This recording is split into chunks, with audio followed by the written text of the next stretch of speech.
Hello friends, जागरणजोश.com के इस video में आप सभी का स्वागत है। मैं हूं सैयद सोबान।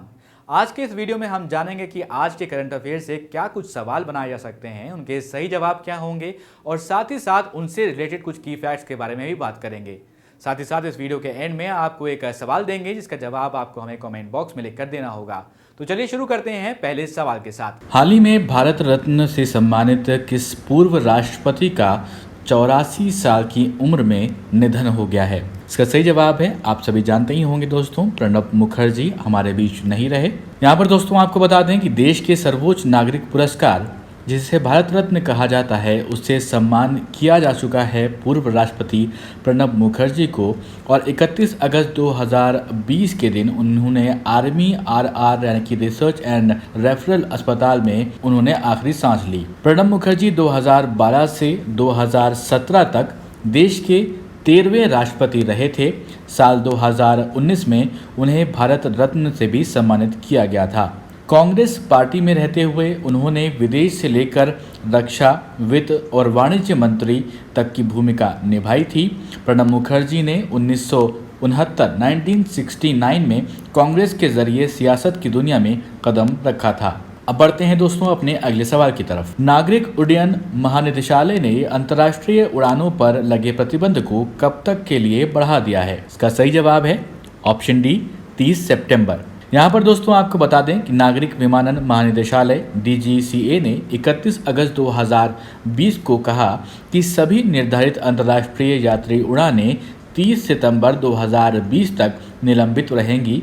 DGCA ने एक परिपत्र में कहा कि सक्षम प्राधिकारियों द्वारा कुछ चुनिंदा मार्गों पर मामलों के आधार पर अंतर्राष्ट्रीय निर्धारित उड़ानों को अनुमति दी जा सकती है।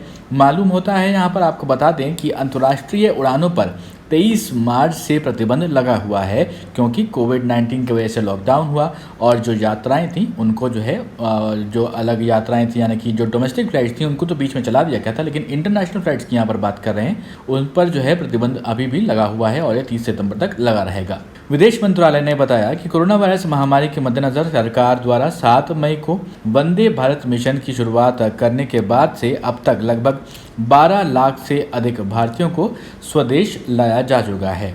तो यहाँ पर इस बात को ध्यान रखिएगा कि इंटरनेशनल फ्लाइट सभी के लिए जो है वो उस पर पाबंदी है, लेकिन जो भारत का वंदे भारत मिशन है उसके ज़रिए बाहर जो फंसे हुए लोग थे, भारतीय लोग थे, उनको वापस लाया जा रहा है। इस वीडियो में आगे बढ़ने से पहले एक ज़रूरी सूचना आप सभी के लिए। हमारी वेबसाइट जागरणजोश.com पर अगर आप करंट अफेयर्स पढ़ना चाहते हैं तो आपको अपने ब्राउजर में टाइप करना है www.jagranjosh.com, जिसके बाद आपको हमारी वेबसाइट का होम पेज नजर आएगा। इसके बाद आपको करंट अफेयर्स के टैब पर जाना है। ड्रॉप डाउन में आपको मंथ वाइज करंट अफेयर्स मिल जाएंगे, जहां आप मंथ के हिसाब से करंट अफेयर्स पढ़ सकते हैं। जब आप करंट अफेयर्स टैब पर क्लिक करेंगे तो आपको कुछ इस तरह से पेज नजर आएगा। अगर आप कैटेगरी वाइज करंट अफेयर्स पढ़ना चाहते हैं तो आप अपनी पसंद के हिसाब से कोई भी कैटेगरी चूज कर सकते हैं, जिसमें latest, national, international, sports, technology और इकोनॉमी जैसी कैटेगरीज मौजूद हैं। अब बढ़ते हैं अपने अगले सवाल की तरफ। सुप्रीम कोर्ट ने वकील कार्यकर्ता प्रशांत भूषण द्वारा कोर्ट की अवमानना मामले पर फैसला सुनाते हुए उन पर कितने रुपए का जुर्माना लगाया है? इसका सही जवाब है 1 रुपए। यहाँ पर दोस्तों आपको बता देते हैं कि 31 अगस्त 2020 को प्रशांत भूषण के ऊपर माननीय सुप्रीम कोर्ट ने 1 रुपए का जुर्माना भरने का आदेश दिया था और जाने माने वकील और एक्टिविस्ट प्रशांत भूषण को अदालत की अवमानना का दोषी पाया गया था।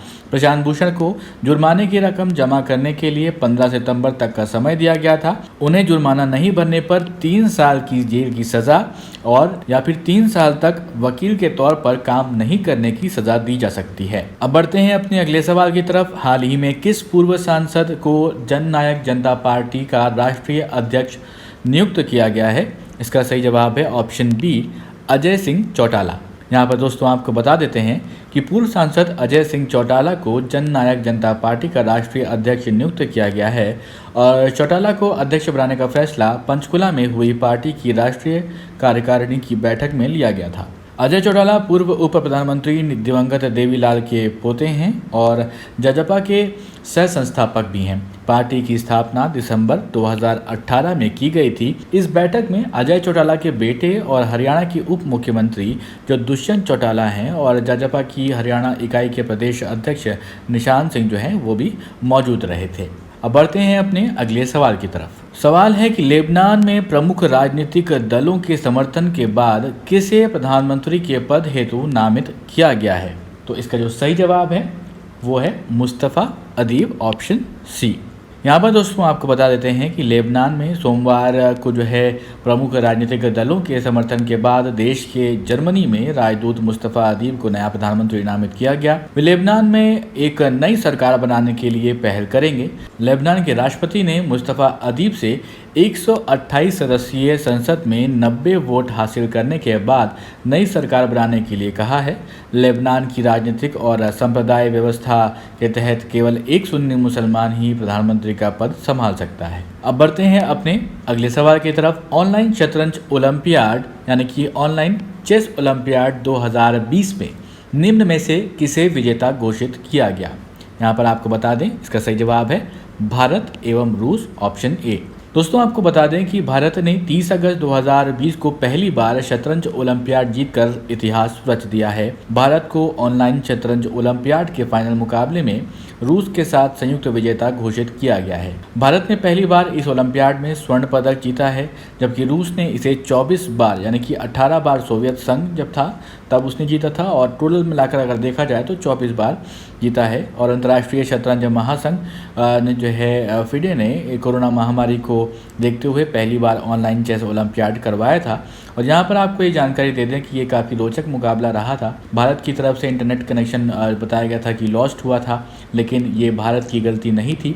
इस वजह से जब पॉइंट्स टेबल टैली किए गए तो उसमें भारत और रूस दोनों को ही विजेता घोषित कर दिया गया।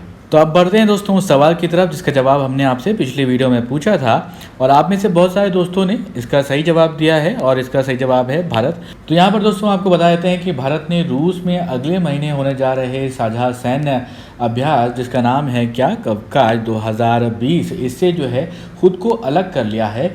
आपको बता देते हैं कि ये 15 से 26 सितंबर तक चलने वाले इस सैन्य अभ्यास में चीन और पाकिस्तान को भी शामिल होना है। रूस ने इस बहुपक्षीय सैन्य अभ्यास में अपनी तीनों सेनाओं की टुकड़ी के साथ हिस्सा लेने के लिए भारत को आमंत्रित किया था। इसमें शंघाई को ऑपरेशन ऑर्गेनाइजेशन SCO जिसे कहते हैं उसके सदस्य देश एवं मध्य एशियाई देश हिस्सा उसमें लेंगे। और SCO के सदस्य जो है वो देश में उसमें कौन कौन है? चीन है, भारत है, कजाकिस्तान, किर्गिस्तान, रूस, पाकिस्तान, ताजिकिस्तान और उज़्बेकिस्तान इसमें शामिल हैं।